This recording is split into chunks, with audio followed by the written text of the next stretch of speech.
ఇంట్లో దొంగల్ని మేము అంతకొల్ని మేము గుర్తించలేకపోయాం. ఆ రోజు నేను బాధల్లో ఉన్నా. జగన్మోహన్ రెడ్డి ఉదయం రావాల్సిన వ్యక్తి సాయంత్రం వచ్చాడు, నేను గుర్తించలేకపోయాను. ఉదయం ఆయన ఎలక్షన్ సీజన్, హెలికాప్టర్లు ఉన్నాయి, ఫ్లైట్లు ఉన్నాయి.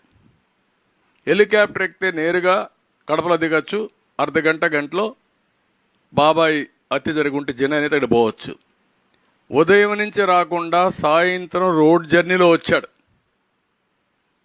వచ్చిన తర్వాత నాటకాలన్నీ ముందు గుండెపోటు అవన్నీ మార్చేసి చెప్పేశారు.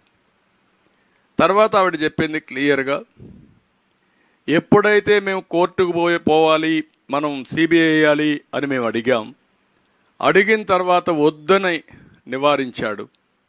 అప్పుడు మా అనుమానం బలపడింది. ఇప్పుడు నాకు ఇది లేదు.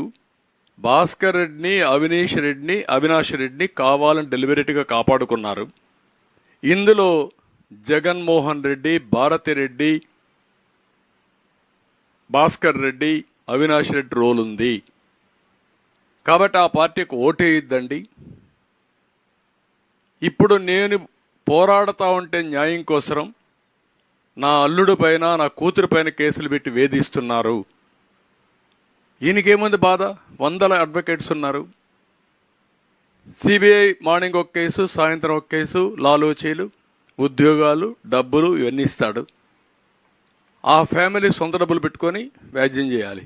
Is it possible?